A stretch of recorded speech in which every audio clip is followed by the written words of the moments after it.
دولت اور عورت دو ایسی چیزیں ہیں، فتنے کی چیزیں کہ جہاں بڑے بڑے بہادر پھسل جاتے ہیں. لیکن امام حسین کا کردار دیکھو، دولت کی لالچ دی تھی، عورتوں کی لالچ دی تھی، لیکن میرے امام نے ہر لالچ کو ٹھوکر ماری اور اللہ اور اللہ کے رسول کے پیغام کو سینے سے لگا رکھا. یہ امام حسین کا کردار ہے. تو بہرحال قصہ مختصر یہ امام حجت فرمائی آپ نے. پھر اس کے بعد امام حسین نے فرمایا حل من مبارز، ہے کوئی مجھ سے مقابلہ کرنے والا تو آؤ میرے سامنے. اب یزیدی ناپیکار آگے بڑھے. میرے امام حسین نے بھی جم کر مقابلہ کیا. 3 دن کے بھوکے پیاسے شیر ہیں، لیکن جدھر تلوار اٹھاتے ہیں یزیدیوں کو ایسے کاٹتے ہیں جیسے کوئی کھیرا ککڑی کاٹتا ہے، ایسے کاٹ رہے ہیں. میمنہ کی طرف بڑھے، میسرہ کی طرف بڑھے، کبھی قلب لشکر میں بڑھے، جدھر رخ کیا کشتوں کے پشتے لگا دیے میرے امام نے. اللہ اکبر. پھر یزیدی ناپیکار ابن زیاد اور ابن سعد اور شمر اور دیگر جو یزیدی فوج میں حیثیت والے لوگ تھے، انہوں نے پکار کر کہا فوج سے اس طرح لڑو گے تو یہ تنہا حسین تمہاری سب فوج کو پوری کاٹ کر رکھ دیں گے، لہذا سب مل کے حملہ کرو. اب کیا تھا، چاروں طرف سے تیر چلے، بھالے چلے. دیکھتے ہی دیکھتے سیدہ کا لال خون میں نہا گیا، گھوڑے سے غش کھا کر نیچے گر پڑے. میرے امام جب گھوڑے سے نیچے تشریف لے آئے تو آپ کے سینے پر شمر سوار ہو گیا، خنجر سے گلا کاٹنا چاہتا تھا. میرے امام نے فرمایا کون ہے تو، کیا نام ہے تیرا؟ کہا میرا نام شمر ذل جوشن ہے. کہا اچھا تو ہی شمر ہے، ذرا اپنا سینہ کھول کر دکھا. گریبان کے بٹن کھول، اپنا سینے کا اندر کا حصہ دکھا. جب دکھایا اس نے سینہ تو سینے کے بیچوں بیچ سفید دھبا تھا، سفید داغ تھا. وہی لیٹے لیٹے میرے امام نے اپنے نانا جان کو پکارا صدقت یا جدہ، اے میرے نانا جان آپ نے سچ فرمایا تھا کہ حسین تیرے قاتل کا نام شمر، اس کی پہچان یہ ہے کہ اس کے سینے پہ سفید داغ ہوگا. امام حسین نے اپنے نانا جان کو پکارا، کہا اے شمر آج کون سا دن ہے؟ کہا جمعہ کا دن ہے. وقت کون سا ہے؟ کہا نماز جمعہ کا وقت ہے. ظالم، میرے نانا جان کی امت کے خطیب مسجد کے ممبروں پہ کھڑے ہو کے خطبہ پڑھ رہے ہوں گے، نبی اور آل نبی کی بارگاہ میں درود و سلام کی ڈالیاں نچھاور کر رہے ہوں گے، اور ظالم تم نواسے رسول کے سینے پہ بیٹھا. نواسے رسول، میں نواسے رسول ہوں، میرے سینے پہ تو سوار ہے، ہٹ جا، مجھے بھی نماز ادا کرنے دے. اللہ اکبر. ہر طرف مسجدوں سے آواز گونج رہی تھی، اللہ اکبر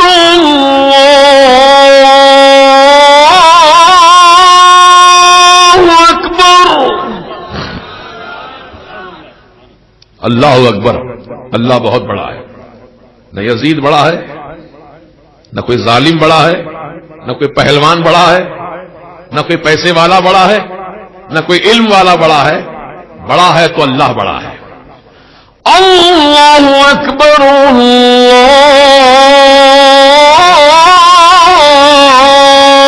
اللہ اکبر. اللہ بہت بڑا ہے، اللہ بہت بڑا ہے. امام حسین رضی اللہ تعالی عنہ نے اپنے سینے سے اس کو ہٹایا، کہا مجھے بھی نماز ادا کرنے دے رب کی بارگاہ میں. چنانچہ شمر ہٹ گیا آپ کے سینے سے. آپ اسی زخمی حالت میں، جسم کا کوئی حصہ نہیں بچا ہوا جہاں سے خون نہیں بہ رہا ہو. آپ کے 72 زخم تو تلواروں کے تھے، نیزوں کے زخم الگ، تیروں سے پورا جسم چھنی ہو چکا تھا، کوئی حصہ باقی نہیں تھا تیر لگنے سے. پورے امام حسین زخموں سے چور چور ہیں. اس حالت میں بھی آپ قبلہ کی طرف رخ فرماتے ہیں، نماز ظہر کی نیت کرتے ہیں، اور آپ نے تکبیر تحریمہ کہی اللہ اکبر. پورا کربلا کی سرزمین تکبیر تحریمہ سے گونج اٹھی. سارے ظالم یہ منظر دیکھ رہے تھے. یہ کیسا عاشق الہی بندہ ہے جو جسم کی پرواہ نہیں، جان کی پرواہ نہیں، نماز کی پرواہ ہے. اللہ اکبر. میرے امام حسین کے چاہنے والوں، میرے امام حسین کا محبت کا دعویٰ کرنے والوں، نمازیں قضا کرنا، گلی گلی گھومنا پھرنا، یہ محبت حسین نہیں ہے. محبت حسین یہ ہے کہ وقت پر نماز ادا کرنا اور حسین کی محبت میں آنسو بہانا. نمازیں قضا ہو رہی ہیں، کوئی فکر نہیں. امام حسین نے قضا کی نماز. مسافرت کا عالم ہے، شہیدوں کے ڈھیر لگے ہیں، جنازے پڑے ہیں، لیکن میرے امام حسین نماز ادا فرما رہے ہیں. پہلی رکعت سورہ فاتحہ پڑھا آپ نے، ضم سورہ کیا، رکوع کیا، رکوع کی تسبیح پڑھی، پھر سیدھے کھڑے ہوئے قوما کیا، پھر پہلی رکعت کا پہلا سجدہ تھا. میرے امام حسین کی زبان پہ کلمات جاری تھے، سبحان ربی الاعلی، سبحان ربی الاعلی، سبحان ربی الاعلی. پاک ہے میرا پروردگار بلند و بالا، پاک ہے میرا پروردگار بلند و بالا، پاک ہے میرا پروردگار بلند و بالا. امام حسین کہہ رہے ہیں اللہ تو پاک ہے، تو میرا رب ہے، تو سب سے اعلیٰ و عرفہ ہے. اسی حالت میں شبل جوشن نے آپ کی گردن پر تلوار کا ایسا وار کیا، امام حسین کا سر اقدس آپ کے جسم اقدس سے جدا ہو گیا. انا للہ و انا الیہ راجعون. جب میرے امام حسین کی شہادت واقع ہو گئی، پوری فضاؤں میں اندھیرا چھا گیا، زمین سے خون ابلنے لگا، آسمان سے خون کی بارش ہونے لگی. انہیں گویا حسین کی شہادت پر زمین بھی رو رہی ہے، آسمان بھی رو رہا ہے، جنات نافہ خوانی کر رہے ہیں، پوری دنیا میں ایک شوق کی فضا طاری ہو گئی. امام حسین حالت سجدہ میں شہید ہو گئے، جان کی پرواہ نہیں کی، اللہ کی عبادت کو اہم جانا، اس کی عبدیت کا اظہار کیا. آج ہم آرام سے زندگی گزار رہے ہیں، سب کچھ موجود ہے، پھر بھی نماز کے لیے قدم نہیں بڑھتے ہیں. اللہ کی گھر بارگاہ میں سر نہیں جھکتا. آج جمعے کو جمعہ جمع ہو جاتے ہیں، 8 ہی لوگ ہیں ہم لوگ، 8 ہی، 8 دن کو 8 دن پڑھنے والے. اللہ ماشاء اللہ سب تو نہیں ہے ایسے، کچھ ایسے بھی اللہ کے بندے ہیں جو 5 وقتہ کے پابند نمازی ہیں. اب نماز تو پڑھتے ہیں، لیکن یہ بھی خیال کر لینا 5 وقتہ کے نمازیوں، تم جو نماز پڑھ رہے ہو کس کے پیچھے پڑھ رہے ہو؟ وہ وہابی ہے، دیوبندی ہے، تبلیغی ہے، مودودی ہے، اہل حدیث ہے، یا پلپلا صلح کلی ہے؟ پہلے جانچ کر لینا. بازار جاتے ہیں تو ٹماٹر خریدنے کے لیے پہلے بھاؤ تول کرتے ہیں، آپ چیکنگ کرتے ہیں پورے مال کی، پورے مارکیٹ کا سروے کرتے ہیں، بعد میں خریدتے ہیں. کیا نماز آپ کی ٹماٹر سے بھی گئی گزری ہے؟ جس کے چاہے پیچھے کھڑے گئے، سب کے پیچھے نماز پڑھ سکتے ہیں. نماز اللہ کے لیے ہے، بے شک نماز اللہ ہی کے لیے ہے، لیکن کربلا کے میدان میں میرے امام حسین نے یزیدی امام کے پیچھے نماز نہیں پڑھی. امام حسین سے زیادہ علم والے ہو گئے آپ، متقی پرہیزگار آپ زیادہ ہو گئے امام حسین سے. امام حسین جانتے ہیں یزیدی امام ہے ضرور، قرآن پڑھ رہا ہے، رکوع کر رہا ہے، سجدہ کر رہا ہے، اللہ کا کلام پڑھ رہا ہے، سب کچھ کر رہا ہے، لیکن دل میں ایمان نہیں ہے. اس لیے امام حسین نے ان کے پیچھے نماز نہیں پڑھی، اپنی جماعت الگ قائم کی. کتنا سمجھا رہے ہیں، کتنا بتا رہے ہیں، لیکن پھر بھی جہاں نماز کا وقت ہوا، اذان کی آواز سنی، گھس گئے مسجد میں، انشرٹ کیے ہوئے ہیں، پینسے چڑھے ہوئے ہیں، آستین اوپر اٹھے ہوئے ہیں، گریبان کے بٹن کھلے ہیں، ٹوپی پہننے کی بھی فرصت نہیں، گئے جا کے اللہ اکبر ٹانگیں چیر کے کھڑے ہو گئے. کہ نماز اتنی ہلکی سمجھے آپ؟ نماز اللہ پاک کی مقدس عبادت ہے. اس عبادت کو اس طریقے سے انجام دو اسے اللہ کے رسول نے انجام دیا تھا. حضور نے کیا فرمایا؟ صلوا کما رأیتمونی ان اصلی، نماز ادا کرو جیسے تم مجھے دیکھتے ہو نماز ادا کرتا ہوا، میری طرح پڑھو نماز. تو حضور کی نماز کیا کامل درجے کی نماز ہے. نماز بھی ان پر ناز کرتی ہو نماز. تو آج ہم لوگ ہر ایرے غیرے نتھو خیرے لڈن چمن کلن کے پیچھے کھڑے ہو جاتے ہیں نیت باندھ کر. ایسا نہیں ہونا چاہیے. پہلے جانچ پڑتال کر لو کہاں کا ہے، کدھر کا ہے، عقیدہ کیا ہے، کاروبار کیا ہے، حلال کمائی کھاتا ہے. سب تحقیقات کرو بھائی. ہمارا اسلام ہم کو ہر چیز کی تاکید کیا ہے، تعلیم دیا ہے. زندگی کے ہر قدم ہر موڑ پر ہمارے لیے رہنمائی موجود ہے. ہم کیوں بلا وجہ کے اپنی عبادتوں کو ضائع کریں؟ اب آپ سوچئے بغیر وضو کے نماز ہوتی کیا؟ بولو جی، سارا مجمع بولو. نہیں ہوتی. وضو ہی نہیں کیا نا، ہاتھ منہ نہیں دھویا، نماز پڑھ رہا ہے، کلام الہی پڑھ رہا ہے، رکوع سجدہ کر رہا ہے، سب کر رہا ہے، نماز ہوتی؟ وضو کے بغیر نماز نہیں ہوتی. تو جیسے وضو کے بغیر نماز نہیں ہوتی، ویسے ایمان کے بغیر نماز قبول نہیں ہوتی. نماز کی قبولیت کے لیے ایمان والا ہونا ضروری ہے، اور ایمان والا وہ ہوتا ہے جس کے دل میں رسول پاک کی محبت ہو، اہل بیت اطہار کی محبت ہو، صحابہ کا ادب و احترام ہو، اور اولیاء کرام کی محبت اس کے سینے میں ہو. وہ سچا ایمان والا ہے. سچا ایمان والا وہی ہے. ایسے ایمان والے کے پیچھے نماز. اور اس میں ایک چیز اور اضافہ کر لینا، یہ محبت کا چیپٹر الگ ہے. رسول کی محبت، اہل بیت کی محبت، اولیاء کرام کی محبت، یہ سب محبتیں ہیں.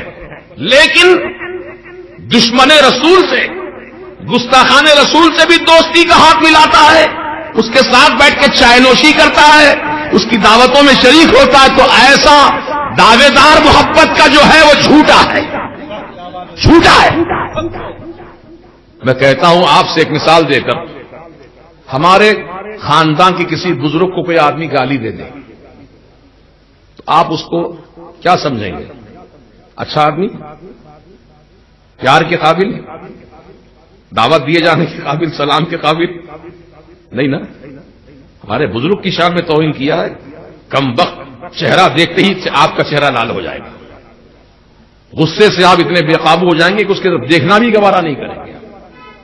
صحیح بول رہا ہوں نا؟ اب بزرگوں میں باپ بھی ہے، ماں بھی ہے، چچا بھی ہے، تایا بھی ہے، دادا بھی ہے، نانا، یہ سب بزرگ لوگ ہیں. ان کی شان میں کوئی توہین کیا تو اس سے نفرت آپ کرتے ہیں، تو رسول پاک کی شان میں جو توہین کیا اس سے آپ محبت کرتے ہیں. کہ یہ ایمان کے تقاضے ہیں؟ بولیے نا. نہیں نا. اب کریں گے؟ اب تک جو ہوا بھول جاؤ، اللہ سے معافی مانگ لو، اللہ پاک معاف کرنے والا ہے. سرکار مدینہ کی بارگاہ میں معروضہ کرو، یا رسول اللہ ہم سے بھول ہو گئی، اب ہماری مغفرت کی دعا فرما دے سرکار. انشاءاللہ اللہ تعالیٰ اپنے رسول کی مغفرت کی دعا پر ہماری مغفرت فرما دے گا، ہے نا. لیکن اب آئندہ احتیاط، گزشتہ صلوات، آئندہ احتیاط. اب آنے والی زندگی میں دوستی کرنے سے پہلے جانچ لو، نماز پڑھنے سے پہلے جانچ لو، نکاح کا رشتہ کرنے سے پہلے جانچ لو. بیٹا بیٹی کا معاملہ ہے، رشتہ، مالدار لوگ ہیں، بلڈنگ ہے بہت بڑی، پیسے والے ہیں، ایک مکان دے رہے ہیں بچے کے نام پہ، کار دے رہے ہیں 25 لاکھ کی. یہ مت دیکھو، پہلے ایمان دیکھو، ایمان والے ہیں کہ نہیں ہے، سنی صحیح العقیدہ ہے کہ نہیں ہے. دیکھو میاں دولت کس کی رہی جو ہماری رہے گی؟ کس کی دولت رہی بتاؤ؟ نظام حکومت تھی حیدرآباد میں، خود دور کیوں جاتے؟ ہمارے حیدرآباد شہر کی بات بتاتا ہوں. حیدرآباد کے نظام دولت مندوں میں شمار کیے جاتے تھے، دنیا کے بڑے دولت مندوں میں شمار ہوتا تھا. کیا کمی تھی؟ خزانے تھے، ہیرے جواہرات تھے، سب تھا، بادشاہت تھی، سب کچھ تھا. لیکن اب کہاں ہے؟ کیا ہے بچا ہوا؟ کچھ نہیں ہے. تو ایسے ہی جب بادشاہوں کا کچھ نہیں بچا تو ہمارا آپ کا کیا بچے گا؟ بچنے والی چیز اگر کوئی ہے تو ایمان ہے، وہ اعمال صالحہ ہے، وہ محبت رسول ہے، وہ عشق مصطفیٰ ہے، وفاداری مصطفیٰ ہے. اس لیے ڈاکٹر اقبال صاحب اگرچہ کے شاعر تھے، بہت عمدہ شاعر، انہوں نے کتنی بڑی اچھی اونچی درجے کی بات کہی ہے، ذرا سن لو غور سے. کی محمد سے وفا تو نے تو ہم تیرے ہیں. کی محمد سے وفا تو نے، وفا وفا غداری نہیں، وفاداری. کی محمد سے وفا تو نے تو ہم تیرے ہیں. ارے جہاں چیز ہے کہ اللہ و قلم تیرے ہیں. کتنے اونچے درجے کی بات کہی ڈاکٹر صاحب نے. وفادار بنیں گے رسول کے ہم. دنیا کو مت دیکھو بھائی، دنیا تو کبھی کسی کا ساتھ بھی ہے نہ دے گی. اللہ رسول کا ساتھ لو، اللہ والوں کا ساتھ لو، وہ تمہارے ساتھ ہیں. اللہ پاک نے قرآن کریم میں ارشاد فرمایا، سن لو، وَهُوَ مَعَكُمْ أَيْنَمَا كُنتُمْ، اور وہ اللہ تمہارے ساتھ ہے تم جہاں کہیں رہو. نبی کے تعلق سے کیا فرمایا سن لو، وہ بھی قرآن کی بولی میں، النبی اولا بالمؤمنین من انفسہم، نبی تو ایمان والوں کی جان سے زیادہ قریب رہتے ہیں. اللہ بھی ساتھ، رسول بھی قریب، اور کیا چاہیے تمہیں؟ کامیابی تمہارا ہمارا مقدر ہے. ڈرو مت، حالات کا شکار مت بنو، صورت دیکھ کے فیصلے مت کرو، حق کی بات بولو، ڈنکے کی چوٹ بولو. اللہ پاک حق ہے، حق کو پسند فرماتا ہے، حق کو غلبہ عطا فرماتا ہے. الحق یعلو ولا یعلی، حق ہمیشہ غالب رہتا ہے، کبھی مغلوب نہیں ہوتا، نیچے نہیں ہوتا. امام حسین کٹنے کے بعد بھی اونچے، کٹنے کے بعد بھی اونچے ہیں. نیزے پہ سر اٹھا لیا گیا، ظالموں کے ہاتھ سے اللہ نے اٹھوایا، اٹھا میرے حسین کے سر کو اٹھا بلند کر.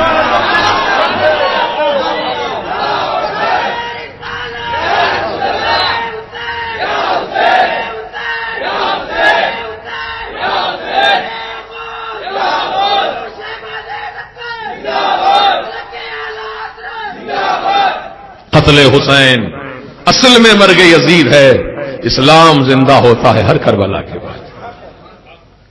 اور میرے اعلی حضرت فرماتے ہیں، واہ رضا، واہ کیا بات رضا، اس چمنستان کرم کی زہرا ہے کلی جس میں حسین اور حسن پھول.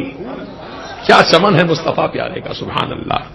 اللہ تعالی ہم سب کو کردار حسینی پر عمل کرنے کی توفیق رفیق عطا فرمائے. دانستہ نادانستہ جو بھی ہم سے خطا ہوئی، بھول ہوئی، گناہ سرزد ہوئے،